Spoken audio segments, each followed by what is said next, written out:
أقسم بيوم القيامة، ولا أقسم بالنفس اللوامة. أيحسب اللي انت سمعته ده وحاسس ان الكلام اللي بيتقال مش غريب عليك وحاسس ان انت سمعته قبل كده، هو فعلا انت سمعته قبل كده.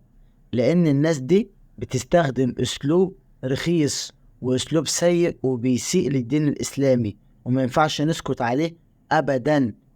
لان في قناة ظهرت في الفترة الاخيرة اسمها قناة اغاني قرآنية، والعالم دي بتستخدم القرآن بتاعنا احنا كمسلمين، ما ينفعش نسكت عنه ابدا، لانهم بيسيئوا للدين بتاعنا وبيسيئوا للدين الاسلامي. القناة دي بتستخدم الاغاني وبتحط فيها كلمات وحاجات من القرآن ومن المصحف الكريم. يعني اسمع كده: أقسم بيوم القيامة، ولا أقسم بالنفس اللوامة. أيحسب الإنسان أن لن نجمع عظامه. عشان يعلوا الريتش بتاعهم، وقرروا ان هم يستخدموا القرآن في الاغاني بتاعتهم عشان الاغاني تتشهر اكتر وناس كتير تسمعها وتخش عليها. والقناة دي ما ينفعش يتسكت عليها ابدا، لان ربنا هيحاسبك كمسلم. وان انت شفت حاجة زي كده وحتى ما حاولتش ان انت تساعد في قفل القناة دي، لاننا فعلا نقدر نقفل القناة دي. والقناة دي محققة مشاهدات عالية جدا، يعني الفيديوهات بتاعتها بتعدي 300 ألف مشاهدة، لأنهم عاملين فيديوهات كتير. ومعظم الفيديوهات اللي محققة مشاهدات عالية كانت عن طريق إن هم يستهزئوا بالدين الإسلامي. استغفر الله العظيم يا رب. يعني يطلع كده ويغني راب، والأغاني والكلمات اللي بتتقال في الأغنية، استغفر الله العظيم يا رب، صورة أكنك كده ماسك المصحف وبتقرأ الصورة، هو بقى بيقولها عن طريق راب، عن طريق أغنية، والموسيقى بقى شغالة. والغريب ان القناة دي اصلا محققة مشاهدات عالية جدا. والاغرب من كده ان في بعض الناس في الكومنتات بتقول عادي، ما ايه يعني يستخدم كلمات القرآن الكريم، استغفر الله العظيم يا رب. والاغرب من كده تلاقيه في الكومنت كده كاتب احمد وكاتب محمد وكاتب سيد، يعني كومنتات غريبة. طب الناس دي ايه ظروفها؟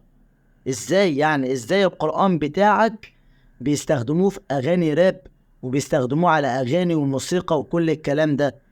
القرآن الكريم ده له احترامه، لازم تقرأ القرآن الكريم بدون موسيقى وبدون بهرجة وبدون الطريقة دي خالص. تمسك المصحف بتاعك وتقرأ القرآن الكريم بكل احترام. لكن توصل لدرجة ان الناس دي تعمل كده وتخلي القرآن الكريم على هيئة راب وعلى هيئة اغاني بالمنظر والطريقة دي، لا، ما ينفعش يتسكت عليها ابدا. حتى لو كان مين اللي بيعمل الحوار ده، حتى لو كان الحوار ده مقصود من جماعة تاني، او هم قصدهم ان هم يشوهوا الدين الاسلامي، لا، احنا مش هنسكت على كده. واي قناة هتطلع تسيء الدين الاسلامي، احنا كلنا هنتعاون كمسلمين وكعرب، وان احنا بنخاف على ديننا، وان احنا ما نخليش اي حد يقرب من الدين الاسلامي بتاعنا، او ان هو يقول حاجة وحشة عليه، او ان هو يعمل حاجة سيئة زي كده نسكت. لا، ما نسكتش ابدا. احنا اي قناة هتسيء للدين الاسلامي هنتحد كلنا لغاية لما نقفلها. وان شاء الله في ظرف يومين او 3، لو كلنا عملنا ابلاغ على القناة دي، في ظرف 3 ايام هتتقفل باذن الله، لانها قناة فعلا بتسيء للدين الاسلامي وما يتسكتش عليها ابدا. لان الدين الاسلامي خط احمر ما ينفعش حد يتعداه. حتى لو انت مقصر مع ربنا، حتى لو انت ما بتصليش، حتى لو انت كذا، بايدك ان انت تحاول ان انت تخلي الناس دي تعرف ان الدين الاسلامي دين حق وما ينفعش يتسكت عليه ابدا. خطوات بسيطة هتعملها عشان تقدر تقفل القناة دي، لان القناة دي اتعمل منها كذا قناة كمان. لما القناة دي حققت مشاهدات عالية والفيديوهات بتاعتها بقت تجيب مشاهدات اعلى، ناس كتير بقت تقلد الشخص ده وتعمل قنوات بالطريقة دي. يعني لقيت حوالي 10 قنوات برضو بنفس الاسم، اغاني قرآنية، وتخش على القناة تلاقيهم منزلين اغنية، وتخش على الاغنية تلاقي ان الاغنية دي عبارة عن كلمات من الصور اللي موجودة في المصحف. يعني زي ما انت بتقرأ صورة من المصحف، هم عاملين على هيئة اغنية، استغفر الله العظيم يا رب. وبالطريقة دي يطلعوا ترند ويحققوا مشاهدات عالية جدا. لكن احنا بايدينا ان احنا نقفل القناة دي بطريقة اقول لكم عليها. وما ينفعش اي حد مسلم يقول يا عم كبر دماغك، يعني هو انا لو عملت كده القناة هتتقفل؟ لو انت عملت كده القناة دي هتتقفل. ولازم ما تكبرش دماغك، وانا هقول لك ازاي نقدر نقفل القناة دي. لو كلنا عملنا الخطوات دي وكلنا ساعدنا بالطريقة دي هنقدر في الآخر نقفل القناة دي، لأن القناة دي بتسيء للدين الإسلامي.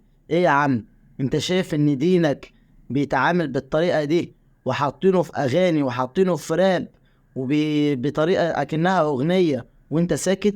الحاجة دي ما ينفعش تسكت عليها إلا الدين الحاجة الوحيدة اللي ما ينفعش تسكت عليها. ده لما الواحد بيسمع إن حد قريبه أو أي حد تبعه بدأ يغني أو بدأ إن هو يتجه للموسيقى بننصحه ونقول له حرام وابعد عن سكة الموسيقى وسكة الأغاني والحاجات دي. ما بالك بقى أنت شايف القرآن بتاعك بيتقال على هيئة أغنية وعلى هيئة راب وأنت ساكت؟ لا، ما نسكتش. وصدقني والله ربنا هيحاسبك لو كان في ايدك ان انت تعمل حاجة لصالح دينك وانت ما عملتهاش، لكنك انت اللي بتكسل. واسمع مني، انا عملت كده قبل ما اعمل الفيديو ده، وعملت بكذا طريقة وبالتليفون بتاعي ده وبالتليفون اللي انا بصور بيه، وعملت بالتليفون التاني، عملت كذا طريقة عشان لازم القناة دي تتقفل. كلنا يا جماعة نخش على القناة اللي اسمها اغاني قرآنية دي، واول ما نخش عليها ما نعملش اشتراك ولا نخش نتفرج على فيديو فيهم ولا تخش تقول له تعليق سلبي او ولا تعليق ايجابي، لانك لو عملت له تعليق هتعلي الريتش بتاع القناة بتاعته، وانت لو دخلت وعملت اشتراك هتعلي برضو الريتش بتاعت القناة بتاعته. كل اللي عليك ان انت تخش على القناة دي وتخش على الثلاث شرط اللي على الجنب دول وتعمل ابلاغ عن القناة. لو قالك الابلاغ ليه قول له بيحض على الكراهية. وطبعا لما يلاقوا كمية كبيرة من الناس دخلت عملت ابلاغ على القناة دي في ظرف يومين او 3 القناة دي هتتقفل بشكل نهائي، لان اليوتيوب وبعض المنصات ما بتتعاملش بأي حاجة فيها كراهية، سواء عن الدين او العنصرية او اي حاجة فيها كراهية. فانا كده بلغت الرسالة.